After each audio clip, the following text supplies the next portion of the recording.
আসসালামু আলাইকুম। গার্মেন্টসে প্রোডাকশন প্রসিডিউর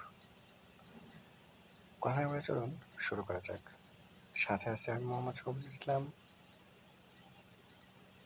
আপনার যদি কোনো মূল্যবান কমেন্টস থাকে তাহলে অবশ্যই কমেন্টস বক্সে একটা সুন্দর কমেন্টস করে যাবেন। গার্মেন্টস রিলেটেড কোনো ভিডিও যদি আপনার প্রয়োজন পড়ে তাহলে অবশ্যই সুন্দর করে তা কমেন্টস বক্সে লিখে যাবেন।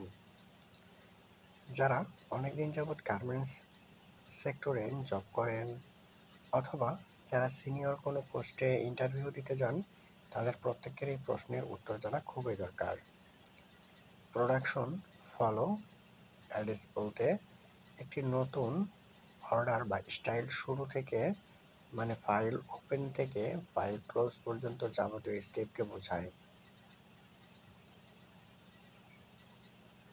তাহলে প্রোডাকশন ফাইল বা ফলো ডায়াগ্রাম যেটা হলো সেটা হচ্ছে একটা স্টাইল ফাইল ওপেন থেকে শুরু করে ক্লোজ পর্যন্ত যা হবে সবগুলো একটা ডায়াগ্রাম আকারে কাজ করবে।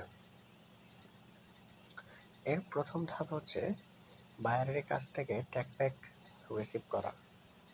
ট্যাগপ্যাক এর মেজারমেন্ট শিট দেখে প্যাটার্ন করতে হয়। অনেক সময় বায়ার নিজ প্যাটার্ন দিয়ে দেয়।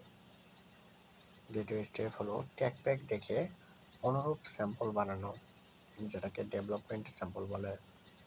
ডেভেলপমেন্ট স্যাম্পলের পর প্রোটো স্যাম্পল বানানো হয়।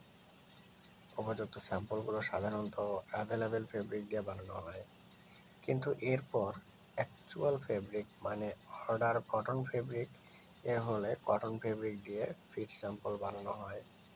ফিট স্যাম্পলে মেজারমেন্ট এবং স্টাইলিং ঠিক থাকতে পরবর্তীতে পিপি বানাতে হয়। আর কোনো স্পেশাল কমেন্টস থাকলে টু অ্যান্ড ফিট স্যাম্পল বানাতে হয়।